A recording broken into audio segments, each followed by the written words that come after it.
Assalamualaikum and welcome back to my YouTube channel. In today's video, we are going to talk about reported speech.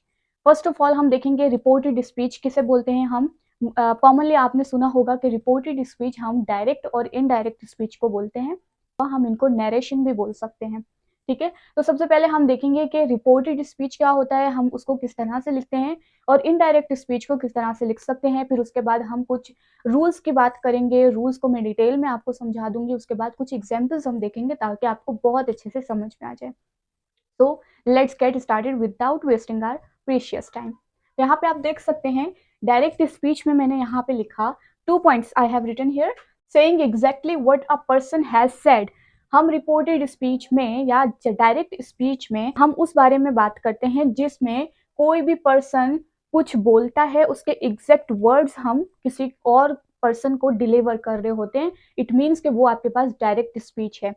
एक और चीज ये है कि आप इसको डायरेक्ट स्पीच को हमेशा कोटेशन मार्क के अंदर लिखते हैं. ठीक है, यहाँ पे आप दूसरा पॉइंट देख सकते हैं, इट हैज कोटेशन मार्क और यू कैन से के we always have to write quotation marks within a sentence of direct speech. ठीक है, और इनडायरेक्ट स्पीच में आप देख सकते हैं इनडायरेक्ट स्पीच का मतलब है कि a person reports what a person says to another person. Indirect speech में हम उस बारे में बात करते हैं जो किसी थर्ड पर्सन ने कही है और आप किसी और को वो बात बता रहे हैं. ठीक है, तो उसमें हम कुछ चेंजेस कर देते हैं. कॉमनली आपने देखा होगा हमारी डे टू डे लाइफ में बहुत सारी ऐसी चीजें होती हैं जो किसी ने कोई बात बोली होती है, आप वो किसी और को बता रहे होते हैं कि उसने ये बात कही थी, उसने ये कहा था, उसने ऐसे कहा था. तो वो सब आपके पास इनडायरेक्ट स्पीच होते हैं. ठीक है, ऐसे सेंटेंसेस जिसमें आप एग्जैक्टली वर्ड टू वर्ड किसी पर्सन ने जो कहा है उसको आप एज इट इज बोल रहे होते हैं, उसका मतलब वो डायरेक्ट है. तो अगर आप उर्दू में भी देखें कि किसी पर्सन ने कोई बात बोली है, वो आपके सामने जैसे वो बात कर रहा है, आप जब किसी थर्ड पार्टी को, थर्ड पर्सन को वो बात बता रहे होंगे तो आप उसमें कुछ चेंजेस कर देंगे. ठीक है, अगर वो अपने लिए जो आपने पहले बात की थी पास्ट में, जब दो पर्सन आप लोग बात कर रहे थे उस टाइम पे उस पर्सन ने कहा था आई, तो आप जब वो वाली बात किसी और को बता रहे होंगे तो आप कहेंगे शी और ही. ठीक है, तो वहां पे वो पर्सन नहीं होगा. याद रखिएगा कि डायरेक्ट और इनडायरेक्ट स्पीच है या नरेशन है या रिपोर्टेड स्पीच है, उसमें हम इनको हम तभी यूज करते हैं जब हम टाइम की बात करते हैं, जब हमारे पास टाइम चेंज होता है या फिर पर्सन कोई चेंज होता है, तब हम हमेशा इनको यूज करते हैं. ठीक है, तो यहाँ पे आप देख सकते हैं कि जो दूसरा पॉइंट है इनडायरेक्ट स्पीच का वो ये है, it doesn't have quotation mark. इसमें हमारे पास कोटेशन मार्क नहीं होता. और यहाँ पे एक और चीज, हम इनडायरेक्ट स्पीच में दैट को भी पुट करते हैं. ठीक है, समटाइम्स ऐसा होता है कि अगर आप नहीं भी पुट कर it will be totally fine, but अगर आप दैट यूज करते हैं तो ये कुछ टीचर्स कहते हैं कि दैट आपको मस्ट यूज करना है, बहुत ज्यादा इंपॉर्टेंट है. ठीक है, तो यहाँ पे आप देख सकते हैं कुछ रूल्स हैं. कौन कौन से रूल है? फर्स्ट जो रूल है आपके पास वो क्या है? Shifting of pronoun. In sentences में जो डायरेक्ट के आपके पास डायरेक्ट स्पीच के जो सेंटेंसेस होंगे, जब आप उनको चेंज कर रहे होंगे इनडायरेक्ट में, तो सबसे पहला जो रूल है वो आपने याद रखना है कि आपने प्रोनाउन जो है उसको शिफ्ट करना है. ठीक है, जैसे अभी मैंने उर्दू में एग्जांपल दी कि अगर वो उस टाइम पे डायरेक्ट स्पीच में अगर यहाँ पे आपने आई यूज किया है तो इनडायरेक्ट में आप उसको शी या ही, जो भी प्रोनाउन होगा, जो भी पर्सन होगा, उसके हिसाब से आप उसको चेंज कर देंगे. ठीक है, ये हो गया प्रोनाउन को हम किस तरह से शिफ्ट करेंगे. रूल नंबर 2 क्या है कि we have to shift some tenses. ठीक है, तो यहाँ पे वो टेंसेस कौन कौन से जिनको हमने शिफ्ट करना है डायरेक्ट से इनडायरेक्ट में, वो भी मैंने यहाँ पर लिख दिए हैं. ठीक है, तो यहाँ पे आप देख सकते हैं कि जो डायरेक्ट में, अगर आपके पास डायरेक्ट स्पीच में प्रेजेंट सिंपल टेंस है तो you have to change it into direct with past simple tense. आपने उसको पास्ट सिंपल बना देना है. ठीक है, अगर आपके पास प्रेजेंट कंटिन्यूअस टेंस है then you have to change it into past continuous tense. फिर क्या है? पास्ट सिंपल है तो आपने उसको पास्ट परफेक्ट में चेंज करना है. पास्ट कंटिन्यूअस है तो आपने उसको पास्ट परफेक्ट कंटिन्यूअस में चेंज कर देना है. ठीक है, अगर पास्ट परफेक्ट है तो आपने उसको पास्ट परफेक्ट में ही रहने देना है. ये एक ऐसा टेंस है जो कि एज इट इज ही रहेगा, अगर वो डायरेक्ट में या इनडायरेक्ट में एक ही रहेगा वो सही. अगर आपके पास विल है you have to change it into would. Can will be could. Must must will be had to. आपने इसको हैड टू में चेंज कर देना है. May will be might. Shall will be should. आपने इन चीजों को जरा याद रखना है. ये कुछ रूल्स है. ये हो गए 2 रूल. नंबर 3rd रूल क्या है आपके पास कि एडवर्ब ऑफ टाइम आपने कुछ यूज करने होते हैं. आई थिंक मुझे यहाँ आ जाना चाहिए ताकि आपको ठीक से समझ में आ सके. ठीक है, तो रूल नंबर 1 क्या था? Shifting of pronoun, shifting of tenses. And rule number 3 is adverb of time. ठीक है, आपने कुछ एडवर्ब ऑफ टाइम को यूज करना होता है, चेंज करना होता है सॉरी. जैसे यहाँ पे नाउ है तो आपने उसको इनडायरेक्ट में देन बना देना. ठीक है, यहाँ पे अगर कोई पर्सन अभी की बात कर रहा है कि भाई मैं अभी ये करता हूँ, तो आपने जब इसको इनडायरेक्ट बनाना है तो आप कहेंगे कि वो उस टाइम बोल रहा था कि मैं उस टाइम पे वो करता हूँ. तो वो जो नाउ है वो देन में चेंज हो जाएगा, ठीक है। टुडे है तो वो दैट डे बन जाएगा, हेयर है तो देयर बन जाएगा, टुमारो द डे आफ्टर हो जाएगा, टू नाइट है तो दैट नाइट हो जाएगा, नेक्स्ट फ्राइडे है तो दैट फ्राइडे हो जाएगा। इसके अलावा और भी बहुत सारे हमारे पास एडवर्ब ऑफ टाइम है, मैं डिस्क्रिप्शन में मेंशन कर दूंगी, आप वहां से हेल्प ले सकते हो, वहां से अपने जो है रूल्स की जो इसकी जो लिस्ट है अपनी कॉपीज में जो आप अगर नोट डाउन कर रहे हैं तो उसमें आप लोग लिख सकते हैं, ठीक है। यहाँ पे कुछ कुछ एग्जाम्पल्स हैं, इन रूल्स को फॉलो करके हम किस तरह से चेंज कर सकते हैं, ठीक है।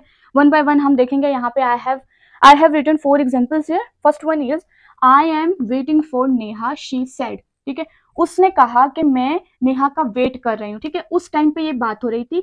अब ये वाली जो बात है मैं किसी और को बता रही हूँ, तो जो है वो जो पर्सन है वो भी चेंज हो गया, और वो जो टाइम है वो उस टाइम पे वेट कर रही थी ना, ठीक है। तो अब जो है वो टाइम भी चेंज हो गया, वो पास्ट था, अब मैं फ्यूचर में, अब मैं मतलब प्रेजेंट में वो बात किसी को बता रही हूँ, तो टाइम भी चेंज हो गया, पर्सन भी चेंज हो गया। Now I have to use indirect speech, ठीक है। तो क्या करूंगी मैं, शी सेड, यहां से ही मैंने ये लिया, शी सेड किसने कहा था, उसने कहा था ना, तो इसलिए मैंने यहाँ लिख दिया शी सेड दैट। ये रूल के हिसाब से मैंने बताया ना, डायरेक्ट में इसको चेंज करने के लिए आपने दैट मेंशन करना है। उसके बाद क्या होगा, ये है आई, ये प्रोनाउन हमने चेंज कर दिया आई से शी में, क्योंकि हमें पता है कि शी वॉज अ गर्ल, तो हमने यहाँ पे आई को शी में चेंज कर दिया। ये क्या है, एम, मतलब हमने ये प्रेजेंट सिंपल टेंस यूज किया था, sorry present continuous tense use किया था। Now we have to change it into past continuous tense. तो पास्ट परफेक्ट पास्ट कंटिन्यूअस कैसे होगा कि ये इज एम आर है तो यहाँ पे वॉज वर्ब हम यूज करते हैं, ठीक है, और वर्ब के साथ आईएनजी एज इट इज हम लिखेंगे, और आपने पूरा जो अपना ऑब्जेक्ट है सब वो आपने एज इट इज कॉपी कर देना। तो आपका जो सेंटेंस है वो कैसे चेंज हो गया, यहाँ पे डायरेक्ट स्पीच हुआ, आई am waiting for Neha, she said, and she said that she was waiting for Neha, ये इनडायरेक्ट स्पीच हो गया, सही है। फिर नेक्स्ट आप देख सकते हैं, अच्छा यहाँ पे एक और चीज आप देख सकते हैं कि यहाँ पे मैंने कोटेशन मार्क में उस सेंटेंस को लिखा है, उस बात को लिखा है जो उसने कही थी, ठीक है। अब उसको चेंज किया है जब मैंने, तो मैंने कोटेशन मार्क को रिमूव करके दैट यूज किया है। ये बहुत इंपॉर्टेंट चीज है, इसको प्लीज याद रखिएगा। फिर है I work in Karachi, he said, उसने कहा कि वो कराची में काम करता है। ये क्या है, आई वर्क इन कराची, मतलब प्रेजेंट सिंपल टेंस है, हमने उसको पास्ट सिंपल टेंस में चेंज करना है। What will we do is के ही सेड ही वर्कड, यहाँ पे फर्स्ट फॉर्म ऑफ वर्ब हमने सेकंड यूज की क्योंकि पास्ट सिंपल है, ठीक है। जैसे मैंने आपको एक्टिव और पैसिव वॉइस जब मैंने एक्सप्लेन किया था उस टाइम पे मैंने कहा था कि अगर आपको टेंसेस बहुत अच्छे से आते हैं तो आप बहुत अच्छे से एक्टिव और पैसिव को समझ सकते हैं और उनको आप चेंज कर सकते हैं, ठीक है। इसी तरह से जब आपके पास डायरेक्ट और इनडायरेक्ट स्पीच है, नरेशन है, रिपोर्टेड स्पीच, इन तीनों का एक ही नाम है, ठीक है, याद रखिएगा। तो इनमें भी बहुत ज्यादा इंपॉर्टेंट है कि आप जो है टेंसेज में बहुत अच्छे हों, आपको बहुत अच्छे से सारे टेंसेज आते हो ताकि आप इजिली इनको चेंज कर सकें, ठीक है। तो स्टूडेंट क्या करते हैं कि भाई उनकी ये प्रॉब्लम होती है कि मिस हमें इनडायरेक्ट और डायरेक्ट समझ में नहीं आ रहा है, तो इससे पहले उनको टेंसेज को समझना बहुत ज्यादा जरूरी है। अगर वो टेंसेज नहीं समझेंगे they will not be able to change this sentences, ठीक है। तो यहाँ पे आप देख सकते हैं नेक्स्ट एग्जाम्पल है यहाँ पे, I will see you later, Asad said, Asad ने कहा था कि मैं तुम्हें बाद में देख लूंगा, ठीक है।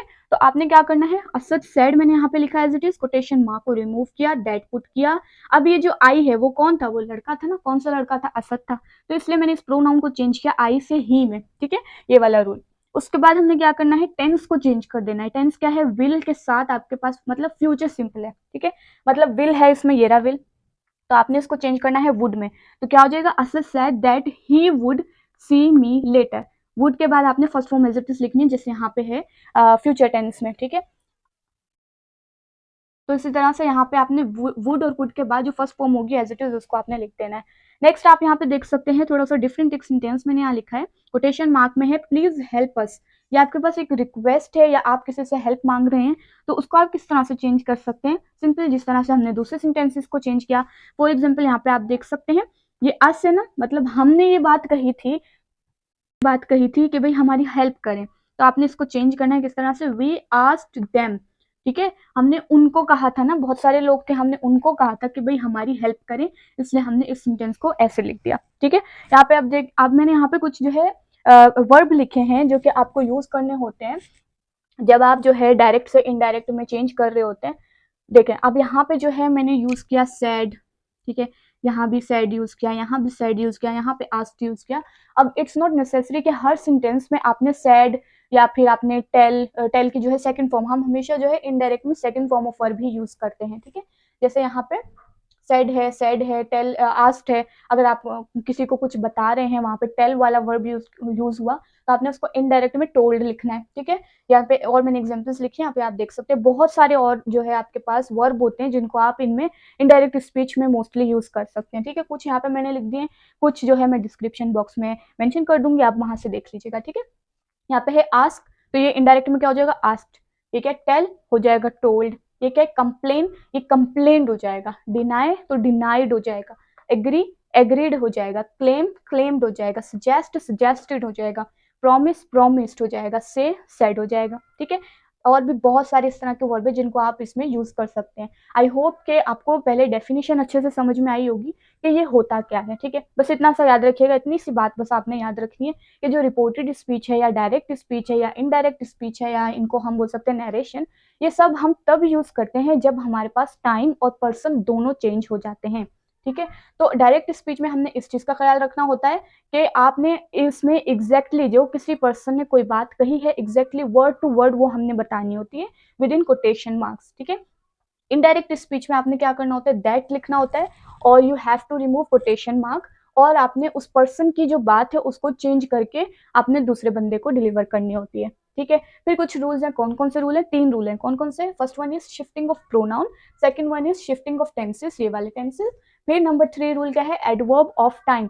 एडवर्ब ऑफ टाइम को आपने जो यहाँ पे मैंने मेंशन कर दी वो आपने इनको चेंज करके अपना जो है इनडायरेक्ट स्पीच के साथ सेंटेंस बनाना होता है, ठीक है। इसके अलावा ये जो एडवर्ब ऑफ टाइम है ये भी मैं कुछ डिस्क्रिप्शन बॉक्स में मेंशन कर दूंगी, और कुछ वर्ब जो हम इनडायरेक्ट स्पीच में यूज करते हैं मैं उनको भी मेंशन कर दूँ। तो आई होप कि आपको ये समझ में आया होगा कि डायरेक्ट इनडायरेक्ट क्या होता है, इसके रूल्स कौन कौन से हैं, कैसे हम एग्जाम्पल्स के साथ इनको चेंज कर सकते हैं। एग्जाम्पल्स के साथ मैंने ये भी आपको एक्सप्लेन कर दिया, आई होप कि समझ में आया होगा।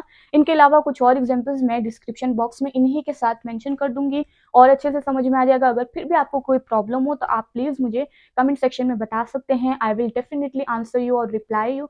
और एक और बात आपने याद रखनी है कि जो डायरेक्ट और इनडायरेक्ट स्पीच है या रिपोर्टेड स्पीच है या नरेशन है, हम इनको रिपोर्टेड स्पीच क्यों कहते हैं, हम इसलिए कहते हैं क्योंकि आपने देखा होगा ना, हम रिपोर्ट कर रहे होते हैं, ठीक है, किसी की बात को रिपोर्ट कर रहे होते हैं। मोस्टली जो न्यूज़पेपर हैं या न्यूज़ अगर आप किसी को दे रहे होते हैं, कोई खबर बता रहे होते हैं किसी को, तो उसमें हम रिपोर्टेड स्पीच का ही यूज़ करते हैं, ठीक है। तो अब जो है आपको पता चल गया, अब आपने कहीं पे भी न्यूज़ देखनी है तो आपने थोड़ा सा उस पर ध्यान देना है, थोड़ा सा उसको केयरफुली देखना है कि यहाँ पे कौन सा सेंटेंस यूज़ हुआ है। तो आप देखेंगे वहाँ पे डायरेक्ट जो सेंटेंसेस हैं, डायरेक्ट स्पीच के जो सेंटेंसेस है वो यूज़ हुए होंगे, ठीक है, क्योंकि वो किसी भी पर्सन का एग्जैक्ट बता रहे होते हैं। फॉर एग्जांपल अगर हम देखें हमारे जो प्राइम मिनिस्टर अगर वो कुछ बोल रहे होते हैं तो वहाँ पे उर्दू में न्यूज़ हो या इंग्लिश में हो, वो कोटेशन मार्क लगा के उनकी बात को मेंशन किया होता है, ठीक है। तो वो रिपोर्टेड स्पीच होता है, वो उर्दू में हो या इंग्लिश में हो। तो आई होप कि आपको मेरी ये वीडियो अच्छी लगी होगी और आपको अच्छे से समझ में आ गया होगा। मिलते हैं नेक्स्ट वीडियो में, तब तक अपना बहुत सारा ख्याल रखें। हैप्पी लर्निंग, अल्लाह हाफिज़।